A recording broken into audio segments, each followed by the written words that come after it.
evening, everyone. This is Peter Scheer. I'm running for Ward Councillor in Ward 2. Unfortunately, I will not be able to be there for the debate tonight, as I am in beautiful Victoria, BC. My youngest son is getting married, and that's something I'm not going to miss. I thought that we would be able to do a Zoom meeting, but unfortunately, that's not possible with the Rogers and the Chamber. So they've given me 4 minutes, and I'll try and get as much through as I can in those 4 minutes. I won't be able to answer any of the questions that the other delegates will be answering tonight, so I just thought that maybe I would talk about some of the issues that, while knocking on doors and canvassing over the last couple of months, what my constituents in Ward 2 were concerned about. There was 4 of them that I don't even know if I'll get them all in this evening, but I'll do the best I can. 4 minutes sounds like a long time, but it's not. There were transparency, the homelessness, Airedale Golf Course, and traffic issues. So let me start with transparency. A lot of the constituents were concerned with in-camera meetings and the lack of communication between council and the constituents, and decisions being made without much consultation with the constituents. And they're just more or less talking about communication, transparency. The second issue is the homelessness issue. And like a lot of municipalities, like all municipalities, even out here in Victoria, there's an overabundance of people, encampments.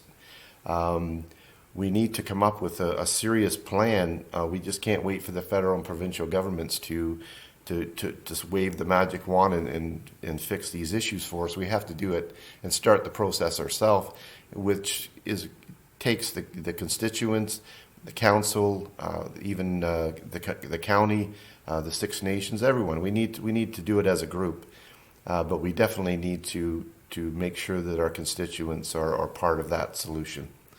The third one is Airedale Golf Course. I know a lot of councillors thought that after a few months this would go away, but it's not going to go anywhere. People are upset about it. They're upset about how it was done. Again, the transparency, the way it was done. A lot of people don't even realize, when I talk to them about the lawsuits against 6 people, 6 taxpayers for $75 million. They were not even aware of that. It just goes to show you that we need more communication, more transparency. The other issue was the traffic issue. I mean, just about every street I was on, everyone had the same complaint about speeding and people flying down their streets and the rural parts of the city. And I think that that needs to be addressed. And we have to do it, and we have to involve the constituents of the city. You just can't go and make decisions for them. Ask the question, how do we do it? I don't have all the answers, but I want to sit down and talk to the folks and council and staff and come up with a solution, because it seems to be ongoing and people are very concerned about it.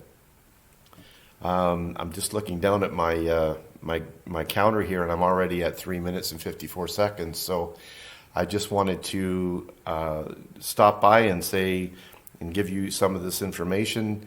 It's not a whole lot, but you can always get a hold of me. You have my phone number, my email address, and just remember that I'm here to listen, work for you, and I've got your back.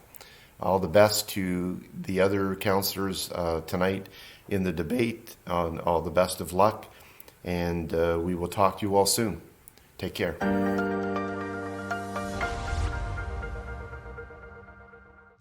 Hello and welcome. My name is Paul Basanti, and I serve as the president of the Chamber of Commerce Brantford-Brant and as your moderator for this event. Our chamber is pleased to be the community producer in partnership with Rogers TV, and today the debate features candidates running for Councillor of Ward 2 in the city of Brantford. Our community is facing a number of challenges and issues, and leadership will be key to ensuring our future prosperity. I congratulate all the candidates on their continued commitment to the community, and we look forward to an interesting event. The candidates running in Ward 2 are Gino Caputo, Erica James, Mark Littell, Peter Scheer, who's unable to join us today, John Sless, and Matthew Vandering, who is also unable to join us today. I'm joined on the panel by Andy Straisfeld, a member of the Chamber of Commerce Advocacy Committee, to assist with questions. David Prang, our Chamber CEO, will be the timer for tonight. Each candidate will have 2 minutes to make their opening remarks. The order of speaking was determined by random draw. The panelists will alternate posing questions to the candidates, and each candidate will have the opportunity to respond to each question, and a time limit of 2 minutes for their response will be allowed. In the instance of a candidate making a personal or specific reference to another candidate or their position, that candidate will be allowed a 30-second rebuttal. Following that, each candidate will be provided an opportunity to give a closing remark with a time limit of 1 minute for their remarks. In the case of a challenge, any dispute will be ruled on by myself, the moderator, and I would ask that the candidates adhere to the agreed upon format and display professional and personal decorum throughout the event. The timekeeper will indicate to the candidates when they have 15 seconds remaining to speak and when they have reached their maximum time limit. Thank you very much, and once again, thank you to our candidates. We will begin with opening remarks, and by order of random draw, first to speak will be Erica James. Thank you. The first thing I'd like to do is recognize that this debate is happening on the territory lands of the Haudenosaunee, Anishinaabe, and neutral nations peoples, and we'd like to give them thanks for sharing this great land with us. Second thing I'd like to do is thank the Chamber of Commerce, Rogers TV, and our fellow candidates here who have put their name forward to serve the residents of Ward 2. My name is Erica James, a 25-year resident of Brantford, Ontario, with 18 years of that spent in Ward 2, and I am seeking your support, your vote on October 24th.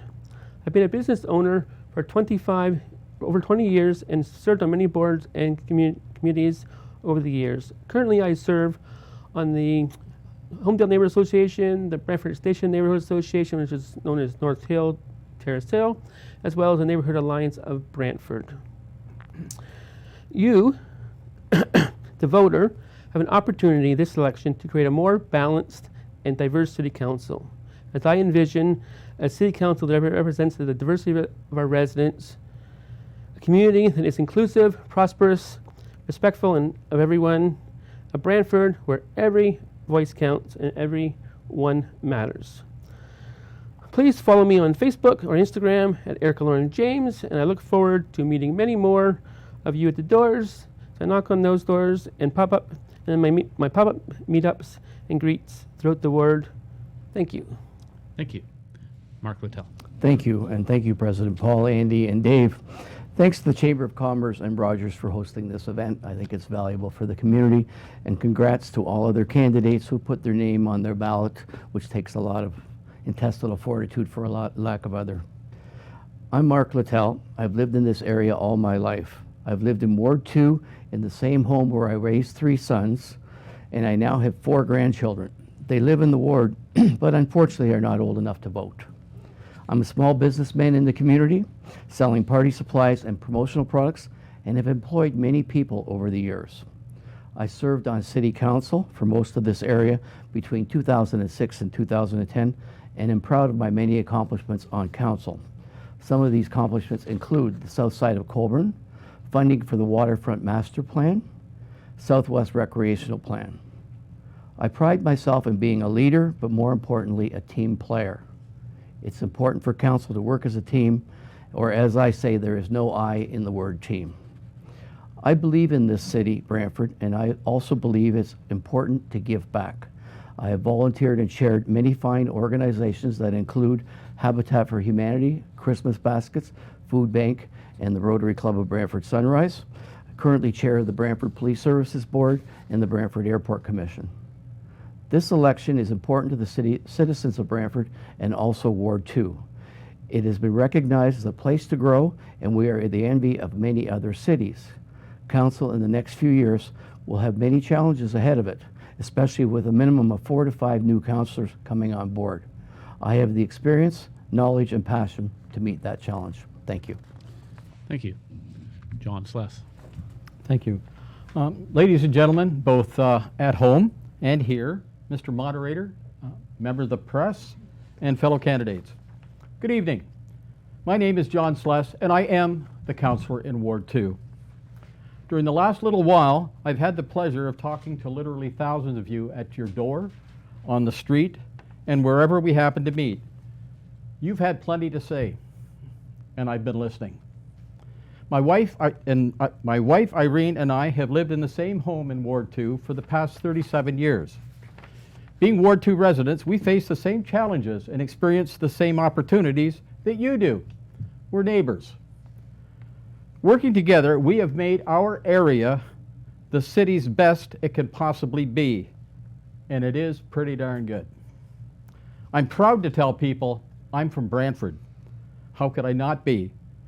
70 kilometers of beautiful trails, a majestic river, the Sanderson Center, the Gretzky Center, and probably above all, unbelievable volunteers. And I could go on and on and on. I'm running for re-election so I can continue working with you to tackle all future challenges and to celebrate and capitalize on future opportunities.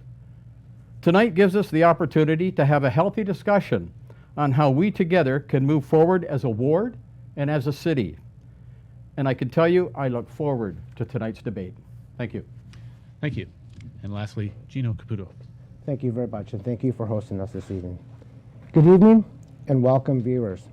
For the past 11 years in Brantford, it has been my privilege to serve as a business leader, active participant in our beautiful community, and I will be passionate in Ward 2 as your voice of reason, both professionally and objectively. The most enjoyable part of being your voice on council will be listening to your concerns and working with the staff to find a solution. With over 30 years of business experience and leadership, I am confident that my responses to your concerns will result in a positive outcome. The next 4 years will see the most important decisions made by the new council. These decisions will require hard work and all of us working together in unity and a commitment to maintain the quality of life that we currently enjoy. I intend to continue my positive and responsive relationships with all citizens, build positive relationships with the staff to provide the best experience, service, and results. I look forward to working with you to keep the positive momentum moving forward in Ward 2. I ask for your support on October 24th. Thank you very much. Gino Caputo. Thank you. And now we'll start with our first question. Andy. Thanks, Paul. And good evening and greetings to all. The City of Brantford is an age-friendly community, and candidates have been provided with information to assist them in running campaigns that are age-friendly. What additional measures should the city take to provide safe, adequate, and dignified care for older adults and their informal and formal caregivers?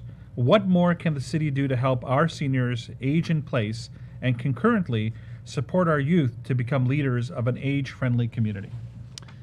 And we'll start with you, Mr. Littell. Thank you.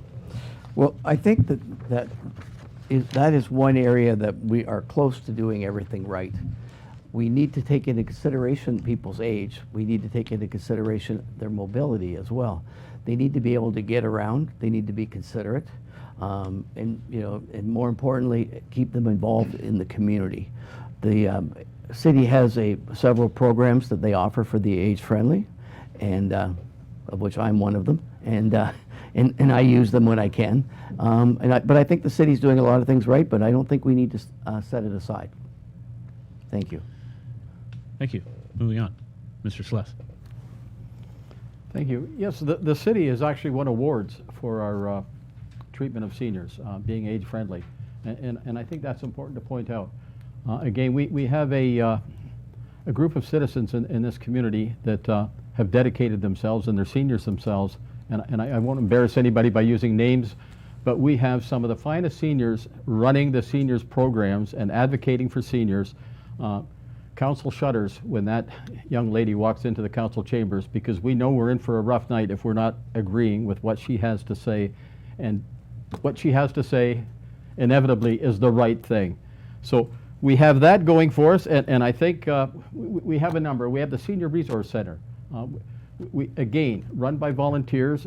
These are non-cost to the community, and yet make the community that much stronger and that much better. There's a number of things that can be looked at to help seniors. We talked about aging in place. I think there's an opportunity.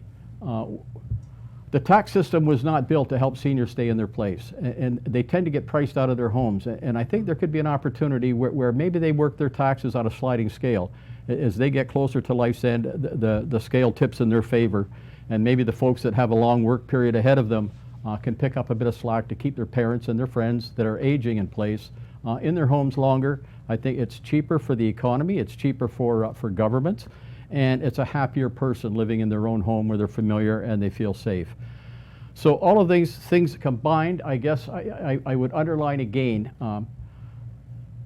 what the city has done under the guidance of the Aging Committee have been, I think, well received by Canada as a whole, and I think we're leaders, and we're copied by many cities in Ontario and undoubtedly across the country. Thank you. Thank you, Mr. Caputo. Thank you.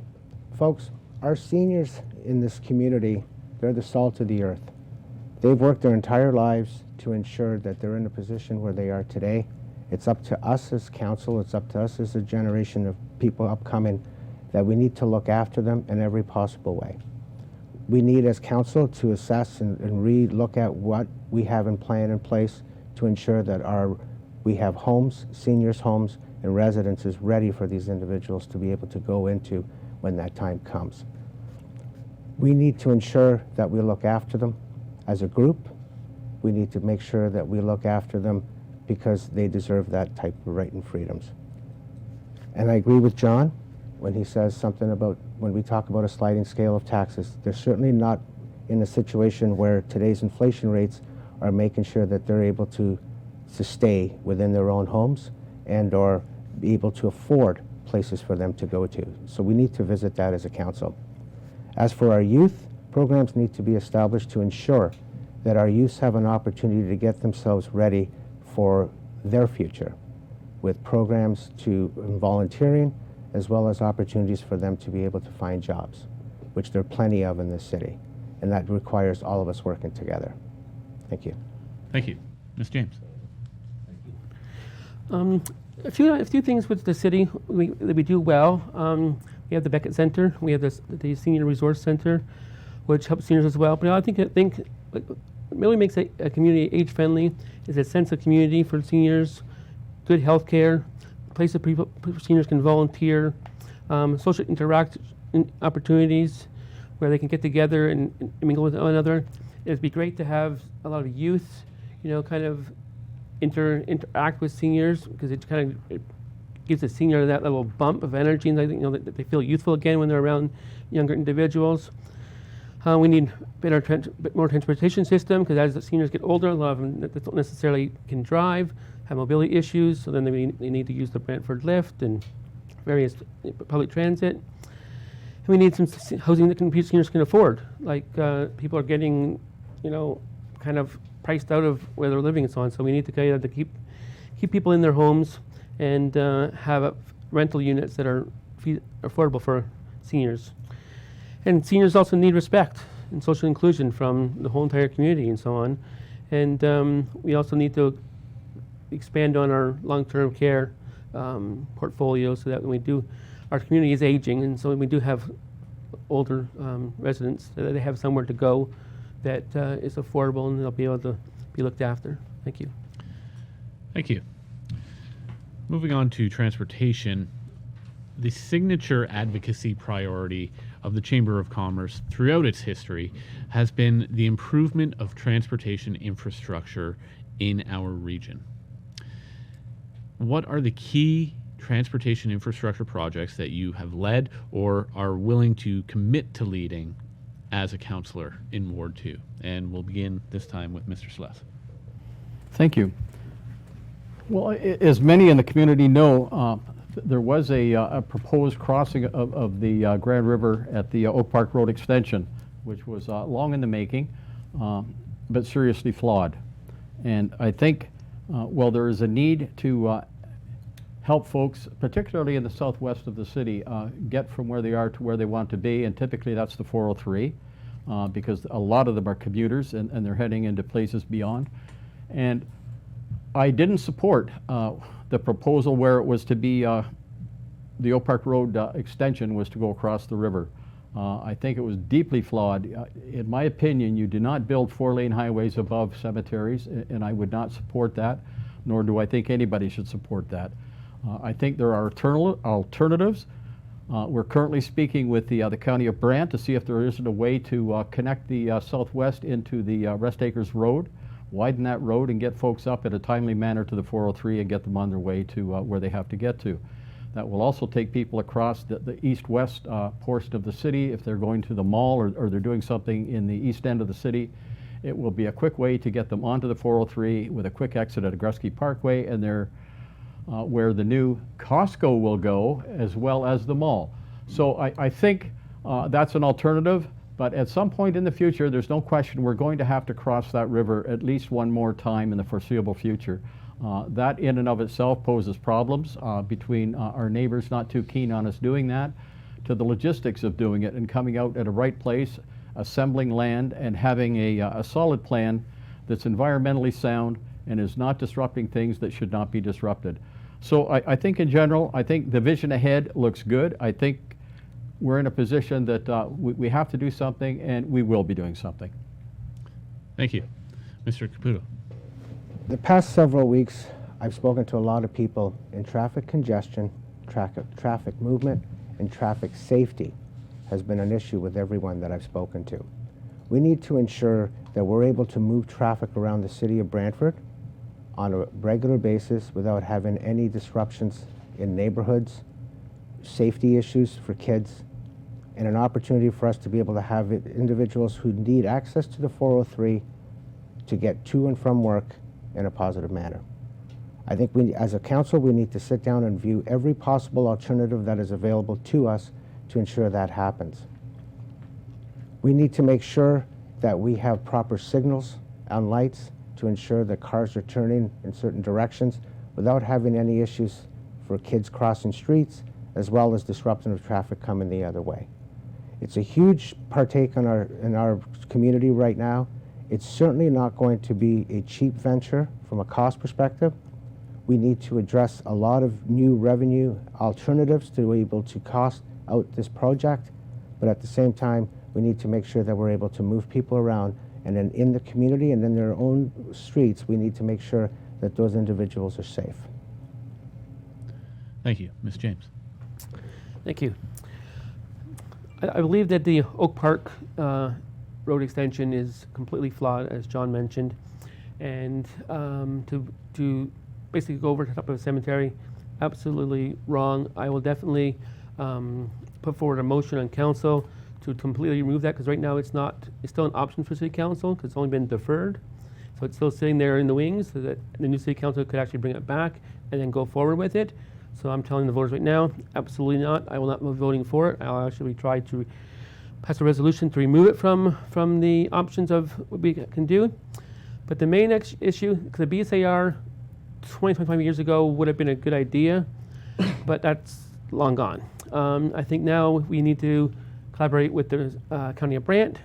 We need to kind of take Conklin Road, extend it into County Road 18, and then work with the county, turn County Road 18 into a 4-lane road, which then connects over to the Colburn Street where it's 4 lanes and get onto the highway. Also need to extend Sellards Lane over to Rest Acres Road, and then that will be your access on the western part of the city.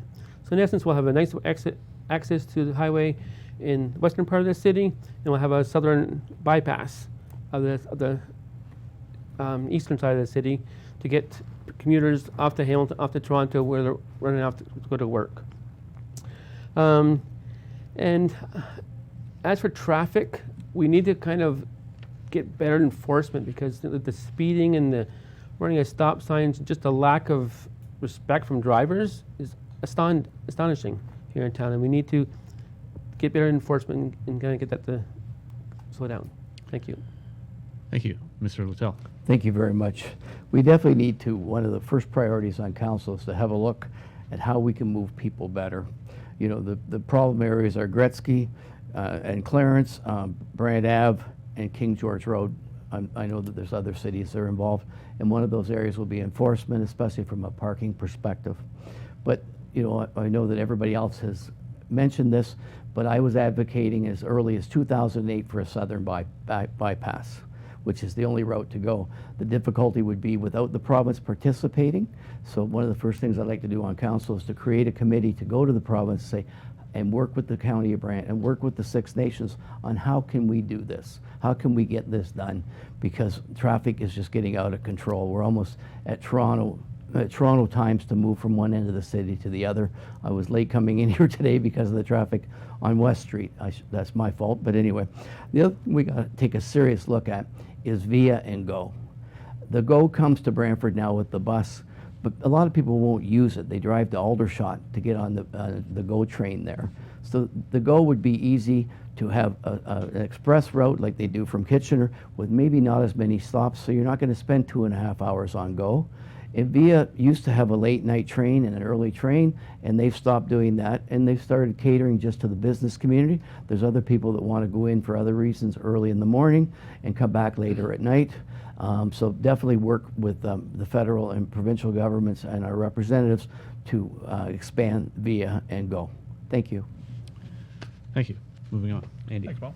As the voice of our members, the largest business organization in the area is the Chamber of Commerce of Brantford-Brant, and we frequently hear about the cost of doing business in our community and appreciates that the efforts of the City Council over the years to maintain a focus on one of our signature policies, and that's tax ratio fairness between residential, commercial, and industrial tax ratios. In a post-COVID 2023, what do you see as will be the key challenges to developing in the 2023 municipal budget? Mr. Caputo, we'll start with you. As I mentioned earlier, unless we start to come up with other additional revenue streams, we're going to have to look at those taxations and make sure that they're streamlined not only to the government of Ontario, but to make sure that we stay fair amongst everything and view what our tax rates are versus other cities in our surrounding area. We situated exactly in the middle of what I believe is the heartland of Canada. We are 100 and some odd kilometers away from all booming areas in our province. We can get to Toronto, we get to London, we get to Kitchener-Waterloo, and so forth. We need to invite business and industry to come here to generate those revenue streams so that we can keep the taxations exactly where they're at or lower as we move forward. In order for us to do that, we have to have an infrastructure that's in place so that when new business comes to our city, they're not waiting for us to be able to do those things. They're ready and get ready to go. So from a taxation perspective, my plan is to not move anything, if anything, try to lower them. But at the same time, we need revenue streams in order to pay for other things that we have to do in the city. Thank you. Thank you, Ms. James. Thank you, Paul. Tax fairness in the city is definitely an issue. As a longtime business owner, the commercial taxes are, in my mind, just outrageous. They're super expensive compared to residential. Now, how do we fix that problem? Well, a lot of times when we start developing, say, West Brant, we start developing it. We had plans for commercial developments throughout West Brant, and then without any promotion or any developers developing these into commercial properties, then the developer comes back to the city council and says, hey, you know what, we need to change this into residential. Well, residential typically pays less taxes, so therefore our revenue incoming to the city is now less than it would have been had we developed the commercial. So we need to keep to our commercial and residential quota ratios, and then attract more businesses. And being in the location that we are, right on the highway, we have great opportunity to attract more businesses as we get more industrial, more commercial development. So right now in the city, to try and go rent a commercial location in the city pretty almost impossible. There's very little left. So in order to attract more people, we need to build more commercial developments, bring more industry in, and then as we develop the northern boundaries and more in West Brant, we will have more revenue from those residential homes as well as the larger tax base from the commercial and the industrial. Thank you. Thank you. Mr. Littell. Thank you very much. The one thing that has to be brought forward is fairness to all parties, whether it's industry, commercial, or residential. And I'm hearing at the door on a regular basis that our taxes are out of control, whether it's the car dealer that's paying $400,000 a year in taxes, which is almost $35,000 a month, or $1,000 a day, or the homeowner that's paying $7,000 or $8,000 to $10,000 for there. So the one way to do that is to attract more industry. In 2000, and John Sless can help me with this, we brought back where we were trying to bring the industrial commercial tax rate down a little bit because it's a bit high. We have to revisit that. I don't know the last time that it was done. But industry creates jobs, and jobs means more people using our services, which is fine. But industry coming into Brantford also means more revenue for us. Some of the bigger players are paying up to $4 million a year in taxes, and that's the type of industry that we need. Big factories mean jobs. Big factory means good assessment for the city. Thank you. Thank you, Mr. Sless. Yes. It's interesting that our tax is so high, and yet we were just named one of the best places in Canada to invest if you're a business. So I'm not buying the total argument that somehow we're running business out of this city. We're certainly not. What I can tell you is the city's portion that the city controls of the city budget, I can give you 19, 20, and 21, and 22. Our increases in our budget were 2.94, 1.99, 0.81, 1.2. In some of those years, we're below inflation, and yet running a company, the city is an organization that's run as a company. We have a lot of employees and a huge payroll and a lot of expense. We're keeping that on the controlled the spending that we can control. Where the tax increases come from are local boards, which we have no control over. They hand us a bill and we pay the bill. Examples would be police, fire, John Noble Home, paramedics, health unit. We can't control their budgets. They hand us a budget that we must fund by law. So the city is doing a wonderful job at that, and maybe others are not doing as good of a job as that. We're a victim of our own success because we're short of industrial land. We worked for years. I sat on that committee for 11 years to find the annexed land out of the county, and we have 6,000 acres coming in, and we're working feverishly to get that land serviced so that we can bring in more industry. I'm going to a shovel breaking on next week, I believe on Tuesday, for a 1 million square foot industrial building going out in the Southwest Business Park. So to say we're not bringing in industry, we're bringing it in hand over fist, and there's a huge lineup waiting for the expansion lands to come online. They're dying to get to Brantford. I think it's been stated earlier this evening. We are in an ideal location, and we're well wanted out in that community, the industrial community. I see my time's short. I won't go into another strain. Thank you. Thank you. The Downtown Improvement Task Force and the Downtown Community Improvement Plan are essential to the revitalization of downtown Brantford. However, when underground infrastructure renewal along Colburn and Dalhousie Street begin, the downtown will become to be incredibly difficult to navigate by vehicle and by foot. And this will create tremendous challenges for businesses, as experienced in dozens of nearby communities who have recently undertaken similar, although necessary projects. Notwithstanding the necessity of this need to upgrade the infrastructure, what strategies would you support to minimize the impact on business and public sector services during this very essential work? And we will start with Ms. James. Thank you. Yes, when this occurs in downtown, it is going to be a very difficult time for business because look at St. Paul when we did St. Paul by Metro, and so on. Anytime you rip up a road and you're putting in new water lines, new sewage lines, it is very disruptive to the community. So when we're into downtown, we're going to have to basically, eliminate any kind of paid parking, for instance, at the parking lots. We need to encourage people to come and park there and then walk over to the various businesses, restaurants, what have you in downtown. Because there's going to be no place to park on the road when it's all wrapped up and so on. That's also if it's potentially if we could plan to only do like half of it, kind of like they're doing St. Paul right now, where half of it's being done, the other half's being done. Part of it can still remain open a little bit in order to help to facilitate, because these businesses still are going to need to have trucks to service their businesses with food supplies and various other supplies. So we're going to need a way to get down there, but not have massive traffic where the workers aren't able to do it. And it's just going to take better planning because when we look at the Homedale situation, when basically the whole entire area there, which had almost like no routes out of Homedale,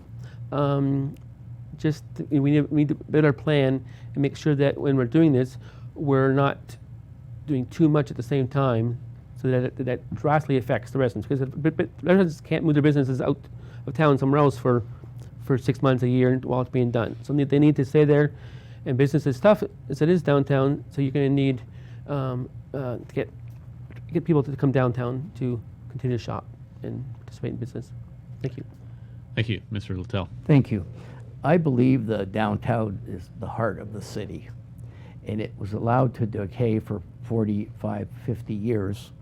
And then we were successful when I was on council chairing the committee to take down all the buildings on the south side, which was a start, which led to the catalyst of the Y coming into play. Your question related more to what do we do with the businesses that are down there? Well, now's the time to do something in Colbert Street before they start to develop the rest of the south side, which hopefully will be done. I'd like to participate that as a member of council. But we can work with the businesses to assist them while that disruption is occurring, and also we would be able to move Dalhousie into a two-way street, another contentious issue, to do that. The downtown, I believe, is, as I said, is the heart of the city. It is a student place, post-secondary, residential, commercial, and entertainment area for the city. And it should be a place to go where people can come down, a variety of restaurants. We can encourage a bunch of restaurants to come down there too, to get them down there to do that. So I think that it's something that this council has to have a serious look at to get it going. One of the things that I was directly involved with was we asked the city for additional funding to provide 6 special constables. 8 special constables, excuse me. So now if you go downtown, you'll see them there. That's a big part for the store owners, the public, and the students to be able to feel safe when they're down there. Thank you. Thank you, Mr. Sless. Thank you. Yeah, there's no question downtown needs renewal. The infrastructure, I believe, is about 100 years old. We have 7 high-rise buildings that are in the pipeline that are going to need proper service, not 100-year-old service, to be able to move forward. Some of these buildings are as high as 23 stories. So there's a lot of activity. And to me, high rises and compressing in a lot of population is what will revitalize our downtown. There has to be a market, or there won't be a need to have stores and to have restaurants. If you build the market right downtown, you're almost guaranteeing success. You're going to put a lot of people. The one program that's coming forward, it's 3 towers servicing 1,000 housing units in the downtown. That's 3,000 or 4,000 people going to be needing the corner store. They're going to want to have something to eat. They're going to want to do something.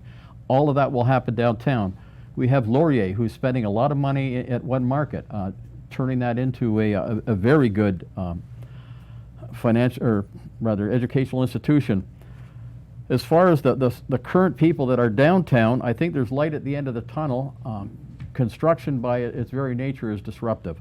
But I think we have to, the biggest thing to me is communication. And if we're in constant engagement and talking to these folks, they understand what the end game is. I think that the idea is to get them to that end game. And I think there has to be some type of an incentive package that will keep these people floating while we get to that end game. I think it was stated that waiving parking, that type of thing, have a no-ticket zone, do whatever you have to do to get people still patronizing the places downtown that are hanging on until the rebirth can take place. And that will happen once we have the infrastructure in and we build in a market for these folks. Thank you. Thank you. Mr. Caputo. Downtown is the heart and soul of any city. And what's happened in Brantford over the last 11 years since I've lived here, downtown has reinvented itself. Now the infrastructure is imperative in order for us to get ready for buildings, as Mr. Sluss is saying, that is on the horizon. But it doesn't stop there. It has to go all the way through towards the airport, because that opportunity for us to grow in that area is huge. For downtown vendors, I personally know what it feels like to have construction in front of an operation of business and how crippling it can be. So we need to address, as Mark said, look at maybe making Dalhousie a two-way street in order to move traffic in and out. We probably need to look at some type of busing where people can park somewhere and have access into the downtown core with something bringing them back. We need to revisit a lot of different things that have to be done in order to ensure that it comes at the least amount of pressure for every business owner in the downtown market. With that being said, as John said, every time there's population growth, in comes increased retail, in comes restaurants, in comes business, in comes housing, everything that's there. Those are those revenue streams I keep talking about that we need in this city in order for us to fund the infrastructure, to fund bringing new businesses in and everything along those lines. It is an imperative aspect, and we need to work with those individuals, and I see that. Thank you. Thank you very much. Andy. All right. The Brantford Municipal Airport is an interesting municipal asset. Located in the county and managed by the Airport Commission for the city, there are a number of businesses and organizations that rely on each other and the airport operations to serve our region. How can the city support businesses and education communities that use the airport while capitalizing on the opportunities available on the site? Do you support the airport as an economic development opportunity? Mr. Littell. Thank you. You gave me an easy one. We didn't set the order up. No, you did give me an easy one, and I appreciate it, because I've been involved in that airport for many years. I chair the Airport Commission, and I often said it was told to me that when an industry looks to relocate in the city, they don't just look at the tax base. They're also looking at what entertainment they can have. How are the schools for their children? What are the sports facilities that are available? What are the roads in and out? And do they have an airport? I've got a list that I've had for a long time of the many users that use that facility, and they're numerous. Some easy ones would be the blind school uses it, the Ministry of Natural Resources uses it, the Johnson's Wax has used it, Bell Canada has used it. There's a ton of industry that uses it. And when the city looks to relocate, as I said, they will look at whether or not we have an airport. I brought forward to council this year a visioning statement for the airport. The problem that we have is the airport is located in the county, so the city's customers pay taxes to the county. So we're hoping to work closer with the county on that issue to handle that. So it's a big asset for the city and one that we can't afford to lose. Thank you, Mr. Sless. Me? Oh, sorry. Yes, I too have sat on the Airport Commission, and I'm intimately familiar with it. I think what would surprise people that don't visit the airport or have no need to visit the airport is the amount of activity that goes on out there. There's a lot of employment happening at the airport. There's a lot of service industries that handle the aviation industry, whether they're pumping fuel or whether they're fixing or they're storing aircraft. There's a lot of that goes on. I remember always watching out of my backyard the small jet that lands at the airport that's got the red tail on it, and I know S.C. Johnson has got executives coming out from Racine, and that was a weekly occurrence. Westcast, when they were here, were in and out of there constantly. So it's a huge asset, and I think we're finally getting to the point where the county's realizing that it's valuable to them too, because they're expanding their industrial base out on the 403 along the Rest Acres corridor. So they understand that big companies like Adidas, and they have some big companies out there. Is it Ford, I believe, is putting a distribution plant in there. So there's going to be executives coming in and out of this community from not that far away, but they fly in and they need a place to land, and they don't want to, I wouldn't think, cart in from Waterloo or another local airport. If they can come right to the city of their destination, that makes a lot of sense. So I think it's a case of working with the county. I think we've spoken with them enough now, and I believe Mr. Littell and myself were out at get to know each other very not that long ago, and we had the county mayor and some county councilors there, and I think they're starting to understand the valuable asset that we have there, and the city's already built it. It's already there. They just kind of have to sign on and want to be part of what's going on and part of something exciting that's going on. So I think there's a bright future in the airport, and by all means, I support it. Mr. Caputo. I am in complete support of ensuring that that airport has every opportunity to be successful in every way. As I mentioned before, our proximity to major cities is there. Highways, railway, water, international bridges, both in Buffalo, New York, and in Detroit. But air is an excellent component for moving cargo. Whatever we need to do to ensure that not only can cargo space be used there, but even chartered flights for our citizens. Right? We have that opportunity in Hamilton. There's that opportunity in Kitchener-Waterloo. Can we utilize that airport to its fullest extent? Having that ability is certainly going to be something that entertains industry to come to this city and be able to utilize it for what it's for. That brings jobs, that brings taxes, that brings opportunities for everybody in storage. So yeah, absolutely. Airport, 100% in favor. Keep going. Ms. James. Thank you, Paul. Absolutely. I totally support the airport. The airport is a very important economic cog in our city's wheel of economic development and prosperity. It's like what was mentioned, it's been used by a lot of different executives and different people and so on, but also I think that there's a lot of opportunities to increase its use and increase its development, and that's another good way that as a city we can collaborate with the county and work on different initiatives that we can make the airport an even bigger success and an even bigger important wheel in our cog. Thank you. Thank you. Residents and businesses in Brantford-Brant move between the city and the county all the time, and other municipalities surrounding the city without considering about the ownership of the roads or the imaginary borderlines that cross them sometimes. However, significant gaps remain in our road network and in public transportation in particular to critical employment lands that surround our community. Will you commit to developing a regional transportation master plan during the next term of council with our neighbors and the province to plan for accessible transportation options, including more GO and VIA services? And we'll start this one off with you, Mr. Sless. Thank you.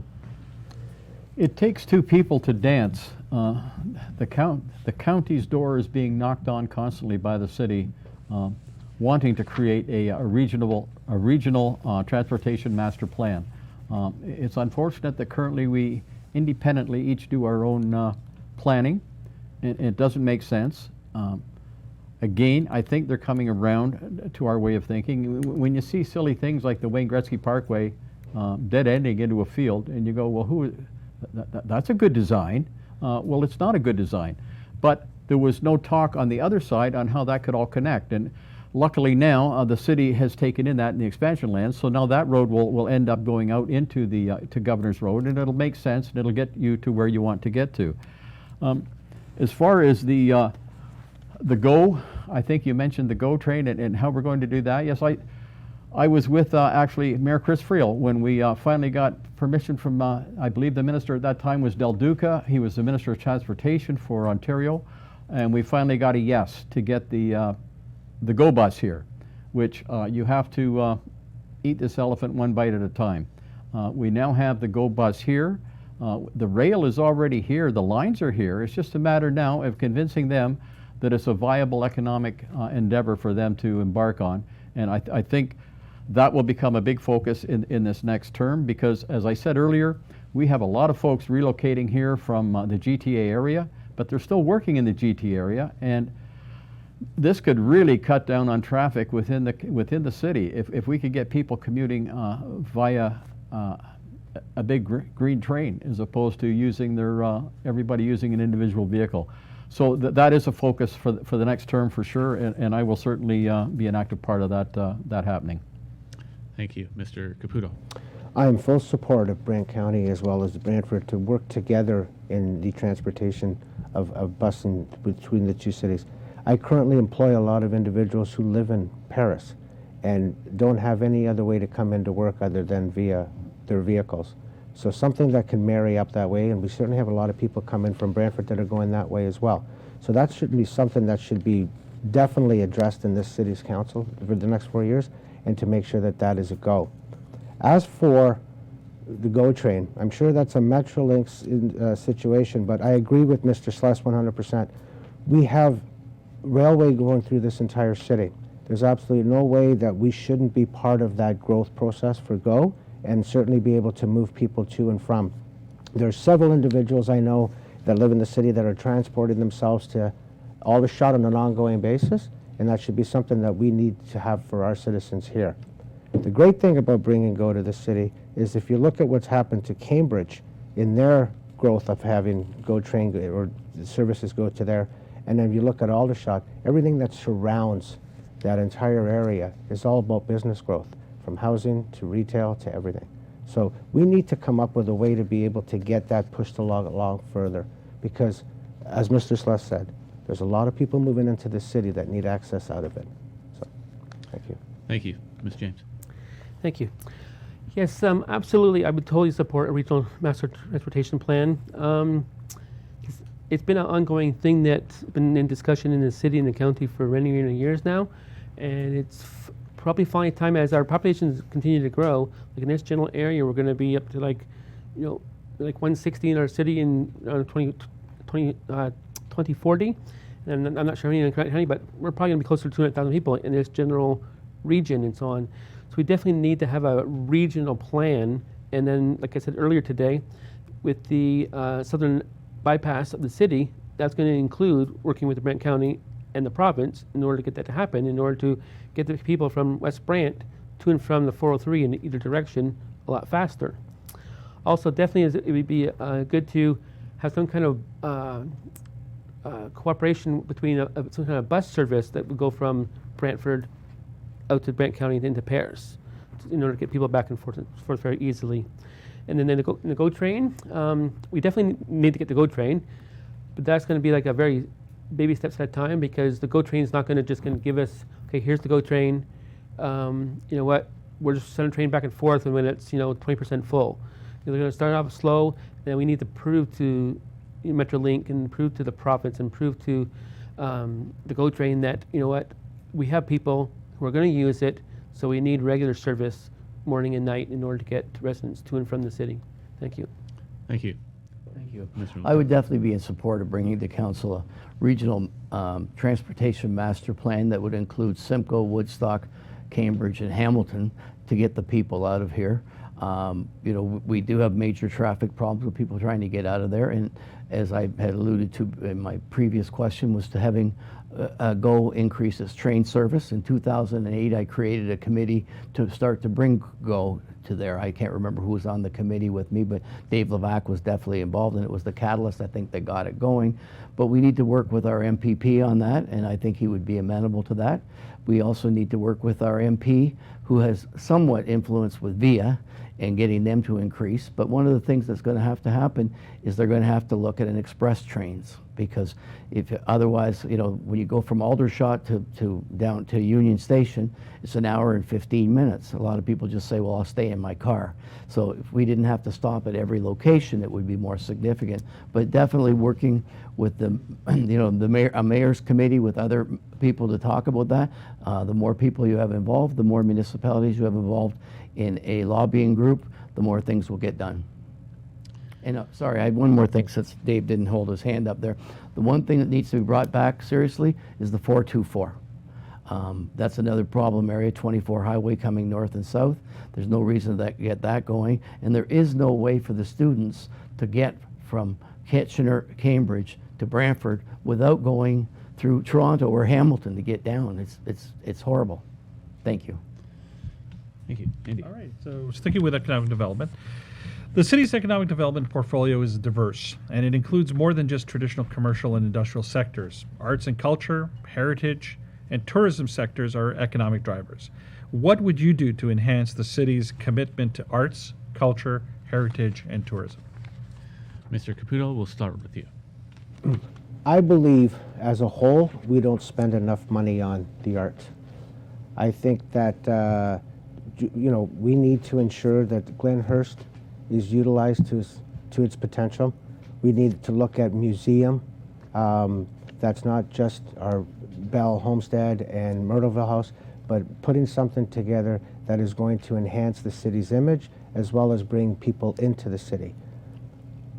We need to address, to ensure moving forward that we have an opportunity not only just in the arts, but we also have an opportunity for to look at our current hockey arena.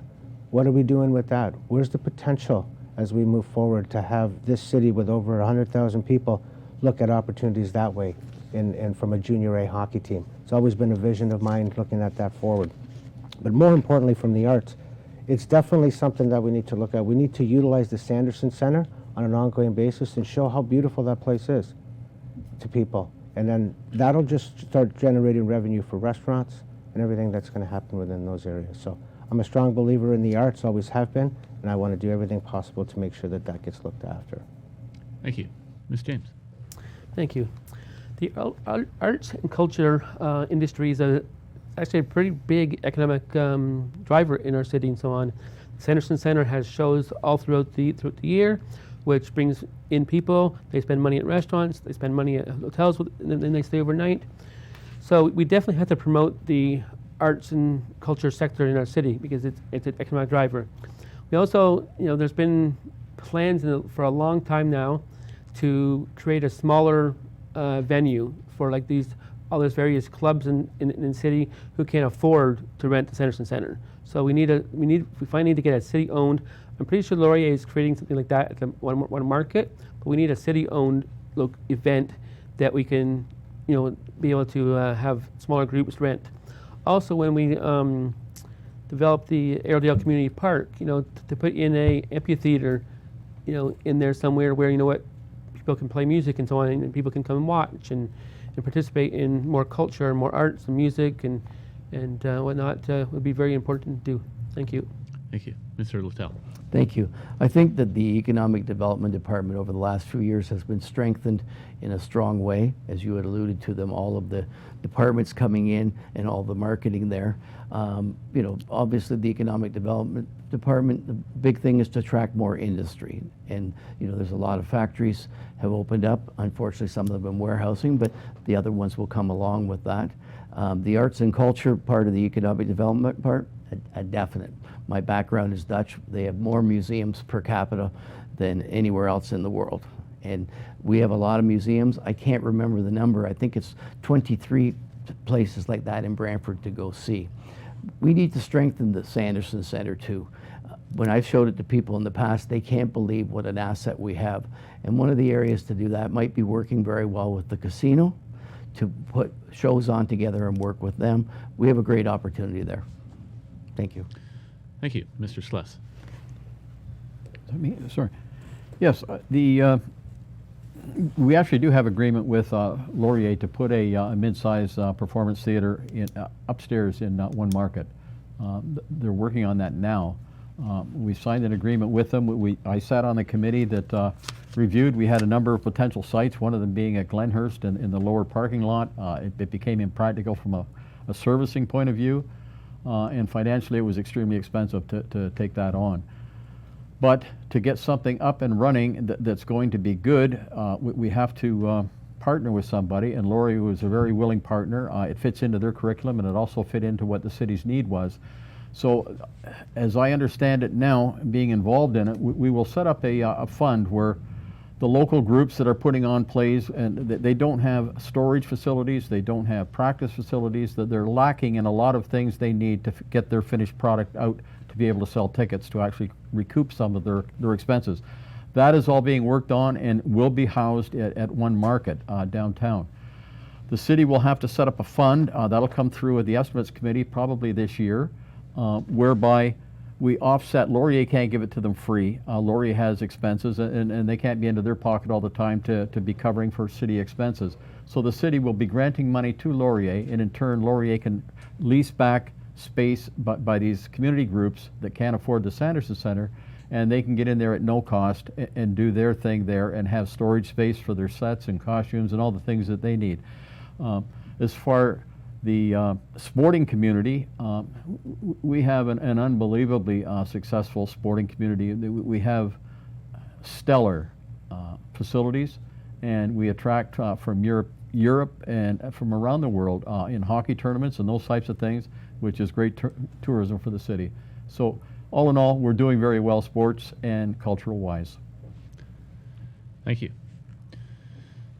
The City of Brantford is a nearly $250 million corporation, and if elected as councillor, you would hold a very unique voice on a council of just 11 elected to govern this city. Tell us about yourself. What makes you uniquely qualified and the best person for the job? Why do you want to be a city councillor? And we'll start with you, Ms. James. Thank you. Why do I want to be city councillor? I've been a business owner in town for many, many years, so I understand the economic differences and the hardships that go with that, taxes and payroll and all that and so on. So I definitely will have a good understanding of the financial aspect as we get elected to council. The council will jump right into the upcoming budget, so that will be a big task to overtake. But I want to be a city councillor because I believe that our city council at this moment doesn't represent who we are as a city. You know, we are in our city, you know, according to the latest census, we are 51% women, 49% men, but yet we only have 9% women represented on council. So we need to get more women on council. We need to have different voices. In my particular case, I have a very unique perspective on lived experiences from different ways, and I think that will be able to channel the things that we need to do. Also very easy to talk to. I'm going to be hosting community pop-up office hours every month throughout the ward, and I'll be sending out a monthly newsletter via email. If the ones that don't use email, they'll get a hard copy, just to keep people informed and engaged in the process and kind of connect the community with council yet again. And I think that's where we're kind of lacking. People want something to listen. People want something to act and get things done. And I definitely can do that. Thank you. Mr. Littell. Thank you. So I think being able to read a balance sheet and an income statement, knowing which one is different and what goes into each column is very important. With my business background, I've been dealing with that. As a counselor, I sat as chair of the finance committee for 1 year, vice chair for 1 year, and so I have an understanding there. The budget, you know, when you talk about 250 million, the problem is it's this many pages. We have to find a way to condense it, to make it easier to understand, to do it in smaller areas. The significant thing, and I believe the city is doing this, is multi-year budgeting. But I think you need some business people on there to understand it. There's no problem with having a wide mixture of people on council, but you should have some business people on there that can read a balance sheet, read an income statement, and the hardest thing to do, especially when all the staff are sitting around you, is to make cuts. And you need somebody that's prepared to make cuts and make decisions on what we can do. We'd like to be everything to everybody. We can't do that. Thank you. Mr. Sless. Yes. I've chaired the city's finance committee, which basically is responsible for generating the city budget. We review the capital as well as the operating. The whole package is handled by the finance committee. I've been an active member on council when I wasn't chairing it in the debate and in the, I guess, configuration of the overall $250 million budget, as you say. It's a very large budget. Why am I qualified? Well, I've gone through this 27 times. And if you've gone through the budget process 27 times, 27 years on council, you get to understand it very well, and you can see the nuances, and you're dealing with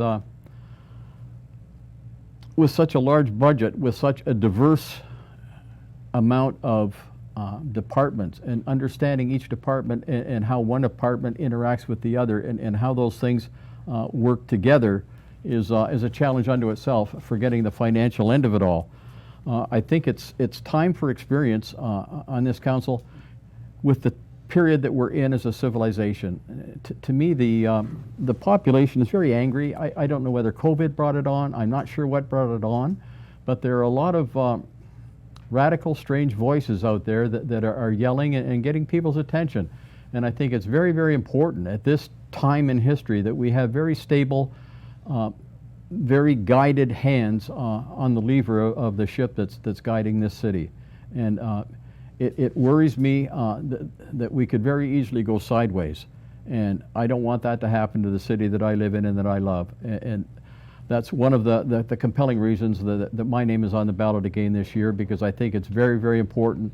If you have anything at all to give that will make the city more stable and concrete, I think you should be stepping up, and that's why I am. Thank you. Thank you. Mr. Caputo. I've spent 30 years of my career not only knowing how to read budgets, but I've actually prepared budgets for businesses ranging anywhere from $15 million to $40 million per year. My business acumen lends to this. I am strong financially that way. Not only have I had the skill set in order to be able to prepare budgets, I've trained individuals on how to do those various functions. And every budget that I've ever been given through in the last 30 years, I've either met or exceeded expectations. I'm the only individual, I believe, that has the opportunity to see 7,000 people a week in my current employment at Farm Boy. I know how to deal with people. I know how to deal with people who want questions answered right away. I know how to be able to do it in a way that lends to not only having a business acumen, but a people skill set. So when it comes to why should I be that individual, I know I have that capability of doing it. It's been proven successful, and I'll lend to that as we move forward as well. Thank you. Thank you. Next question, Andy. All right. The city of Brantford's success is closely tied to the success of its neighbors in the county of Brant and increasingly the Six Nations of the Grand River. We share boundaries and land use opportunities with both, and in 2017 brought close to 1,700 net hectares of land into the city's boundaries. What are the two key and substantive areas or services that you believe could be improved upon partnering with our neighbors in the county and or the Six Nations of the Grand River, and how can the city improve these relationships? Mr. Littell, over to you. I believe we have a good relationship with both partners, with the county and with the Six Nations. I think there's good communication going beyond there. Can we work more closely together? You know, one of the things that I'd said, we'll go back to the airport, is maybe perhaps renaming it the Brantford-Brant Six Nations Regional Airport, so that it's partners for all of us to use, share costs, share revenues. There's many areas that we can continue to work more closely with the county and with the Six Nations. Sewer and water is one of them. You know, expansion of lands to the east and west. You know, sharing economic development strategies, so we both win on that. So there's all kinds of opportunity to work with all of them. And I think having a good relationship and a good speaking relationship and regular meetings helps. Thank you. Mr. Sless. I think it starts at the basic human level. There are a lot of folks in the county that sit on their governing body that don't know the individuals that sit on the governing body in the city of Brantford, and vice versa. And the same thing happens when you go to Six Nations. They don't know many of our folks. We don't know many of their folks.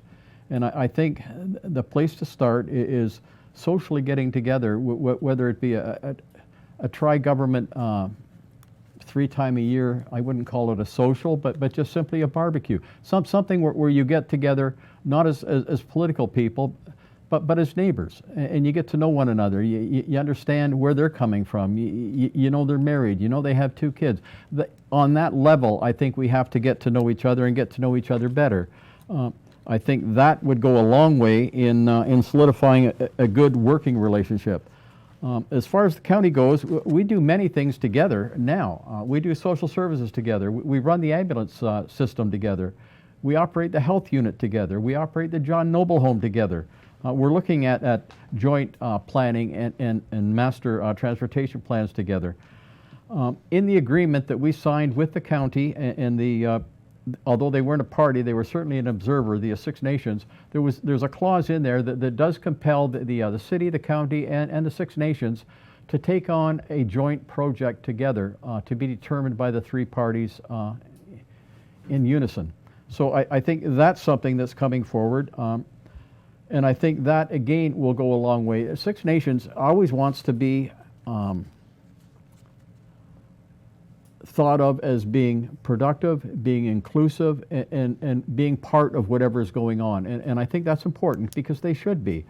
So that, I think, is all culminating together that, well, I don't like the word regional government, but I think one bigger city might be a good idea, but we won't go down that rabbit hole today. But I think we have to get together and work as a larger group more often and on bigger things. Thank you. Thank you. Mr. Caputo. As Mr. Sluss said, I think the marriage between Six Nations, Brantford and Brant County have to work as one. We need to be able to build relationships not only for today, but how they prosper in the future as well. How can we commit to doing projects together? How can we look at linking opportunities where everyone's in a win situation? How do we look after the welfare and the well-being of Six Nations? How do they look after the well-being of us as well? In every area that we happen to be in, we need to have those open lines of communication. And we need to be able to build those through proper relationships, planning, and making sure that everyone is on the same page as we're doing that. And I strongly believe in that. I grew up in Sault Ste. Marie. I've seen how successful it was in the Sioux in terms of the relationship between the two, and it certainly has to become even a stronger relationship as we move forward today. Thank you. Thank you. Ms. James. Thank you. Like John said, the city works in many different areas with the County of Brant, so I won't go over those things and so on. But yes, we absolutely do need to build relationships, because you know what, when you build relationships with individuals and you become, you know, sort of like friends tend to like to work together more and do things together and so on and get things done. Where if you are not friends, you don't care. So we need to build relationships with the council of the County of Brant as well as Six Nations. Also, when it comes to Six Nations, you know what, our city council, in any of our meetings, we have our prayer at the beginning of our meeting, but we don't recognize the land acknowledgement. You know, why do we not, you know, do a land acknowledgement at the beginning of council meetings? You know, to give respect to Six Nations for the land that we are on. So that's definitely a way we can go. And I think that as a city and a county and Six Nations, we need to come together to embrace one another. And cause at some point in time, like John mentioned, you know what, we are probably going to, it could be 20 years, 30 years, 40 years from now, we're probably going to become one city. So we're going in that direction eventually. So let's work together now to make that process a lot easier down the road. Thank you. Well, we have time for one final question, and it's about downtown Brantford. Downtown Brantford is an evolving entity, and revitalization of the downtown is a process rather than a destination. How would you propose to work with the Downtown Brantford BIA, the Chamber of Commerce, and businesses to improve the environment for businesses and services in the downtown core? And we'll start this last question with you, Mr. Sluss. Well, as I said earlier, that there are a lot of dense population buildings going up in the downtown in the very, very, very near future. I think once you build in a clientele, it then becomes incumbent on the owner of these businesses to capitalize on that. You can take the horse to water, but you know, you got to make them drink. And so I think you have to be prepared and be ready for this big influx of consumers that are going to be on your doorstep. And I think that's really, really important. That I think that there be communication and very open communication between the downtown business group and the city, and particularly the planning department, so that they know that these things are coming, they know when they're coming, and they know where they're going. And I think that's important, and that will be a huge shot in the arm.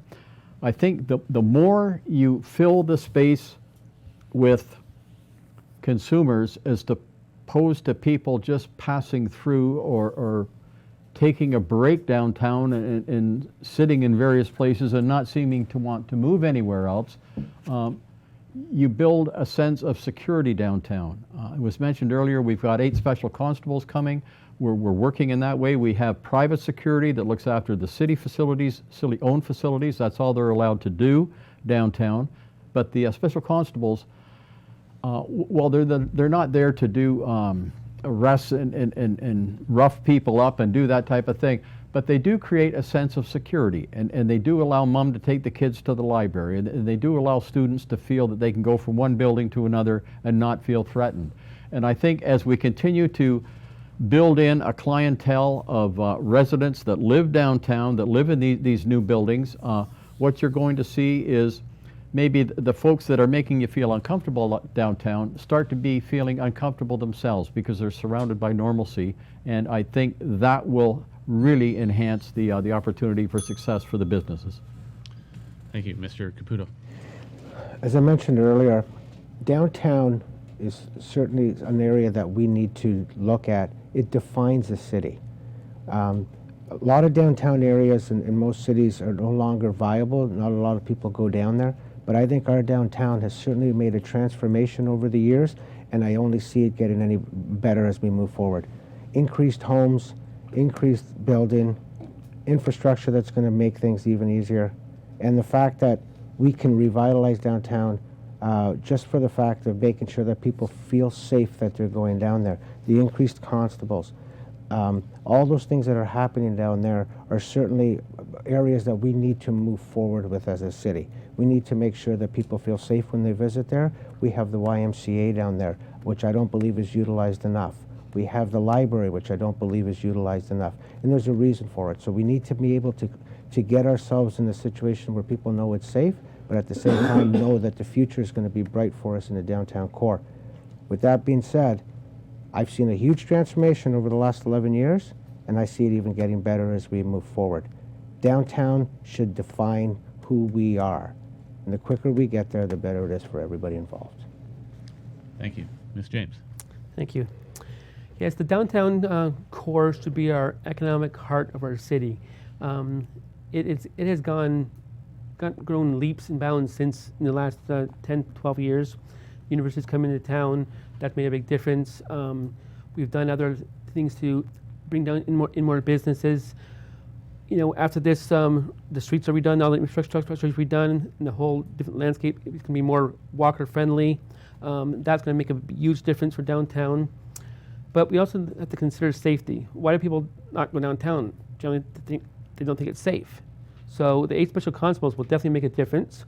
And I think that we also need to do more for the homeless population. We have the one shelter. I think we could definitely potentially, have another shelter, and have other aspects for housing and so on like that to get the people that are downtown out of that area, which then will create more safety in people's minds to come downtown and to spend their money at the restaurants, at the retail stores, and help to drive that economic heart of ours and attract more businesses who want to come downtown and start their business downtown, because now it's a economic heart for city. Thank you. Thank you. Mr. Littell. Thank you. Going back to what I said before, and I've devoted a lot of time to the downtown, as you're all aware, and it is the heart of our city. It will be, and it's moving so fast, a post-secondary, residential, commercial, and entertainment area. There will be specialty retail, but you won't see any chain stores or anything going down there, but we can encourage other ones. While we're waiting to develop the south side, and I believe there's some people that are close and tendering on that, while we're waiting for that, it's time to do the infrastructure and get it done, and get it done quick. We need to make sure that the university students, some young people are 17 years of age, we need to make sure they're safe. We've done that through the police department. There are 8 special constables working down there to make it safer in conjunction with the city people. So it has to be we're there right now. We just need to take that other step, get the infrastructure done, make it a safer area, which we've done, and get some more development down there and get some more restaurants and specialty shops down there. But we're there. Thank you. Thank you. That is all the time we have for tonight's questions, and the candidates will now be making their closing remarks. I remind the candidates that they have 1 minute for their closing remarks, and we'll begin in the reverse order of our opening statements, which means, Mr. Caputo, it's up to you. Thank you very much. First, I want to thank all the viewers who took the time to watch this evening's debate. Thank you to the Chamber of Commerce for organizing this Ward 2 candidate debate and for Rogers Cable TV for airing. I look forward to being your representative on council, and as someone who wants to continue to be a voice of reason. There are many positive developments happening in Ward 2, and my commitment is to continue that momentum. With my proven track record in business and community involvement, I will respond quickly to your concerns and try my best to find a positive solution wherever possible. I will work hard to maintain your quality of life at a cost we can afford. I love Brantford, and the opportunities that are in front of us will ensure that we are a thriving and prosperous community moving forward. I humbly request your support on October 24th. Make your vote count for the councillor you deserve in Ward 2, Gino Caputo. Thank you. Thank you. John Sless. Thank you. Yes, I would like to thank the Chamber of Commerce for organizing the event. I would like to thank Rogers Cable for hosting tonight's event, debate, and a big thank you to the viewers who took time to tune in at home. I hope the viewing public found this evening helpful in evaluating candidates and assisted you in making an informed decision going forward. I'm equipped, I'm ready, I'm excited to continue to be your ward councillor. On October 24th, please be sure to vote and make it count by voting for me, John Sless, to continue to be, as the expositor calls me, the voice of reason at City Hall. Thank you. Mark Littell. Thanks for taking the time to spend with all of us tonight. I want to represent you at City Hall. I live in the ward, and I'm not afraid to take on a challenge. I have the experience to do this, and it's up to the challenge. So remember me on October 24th. Thank you. Thank you. Erica James. Thank you. I'd like to thank the Chamber as well as Rogers as well for providing this event. Also the viewers for tuning in. This upcoming election, you, the voter, have a great opportunity to have our city council be more balanced and diverse than it's ever been. I am the clear choice to make that happen in Ward 2. As I said before, I envision a city council that represents the diversity of its residents, a community that's inclusive, prosperous, and respectful of everyone, a Brantford where every voice counts and everyone matters. So starting on October 3rd for online voting, October the 12th to the 15th for advanced polls, and finally October 24th, the election day, I ask you for one of your two votes to help me help you as your Ward 2 councillor. And I look forward to doing everything I can to support your needs. Thank you. Once again, thank you to all of our candidates for sharing your thoughts with us this evening. Pardon me.